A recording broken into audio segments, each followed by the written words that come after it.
ចាសួស្តីបងប្អូនទាំងអស់គ្នាថ្ងៃនេះអ្នកគ្រូបង្ហាញពីការអានមេរៀននៅក្នុងសៀវភៅពុម្ពនិងសៀវភៅជំនួយភាសាខ្មែរថ្នាក់ទី1មេរៀនទី13ចេញជាអ្នកបផ្សំស្រៈការស្គាល់តួអក្សរប1 2 3 4 5អក្សរបការអានព្យាង្គបអាបាបអេបេ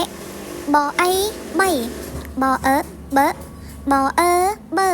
បអូបបអូបបអ៊ូបួបអាបើបអឺបឺបអ៊ីបៀបអេបេបអែបែបអៃបៃបអោបោបអៅបើបអំបំបអំបំបអាំបាំបអះបាបអូបោបអេបេ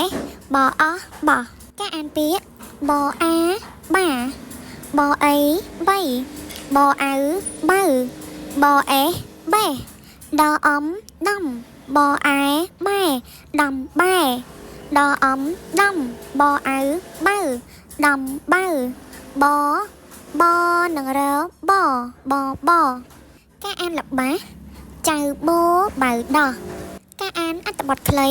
បូណាបេះដំណាំតាបេះដំណាំដែរបូណាដាំបូណាឆៃបការបំពេញតួអក្សរដើម្បីបង្កើតរូបភាពពាក្យឆៃបពាក្យបេះពាក្យដាំប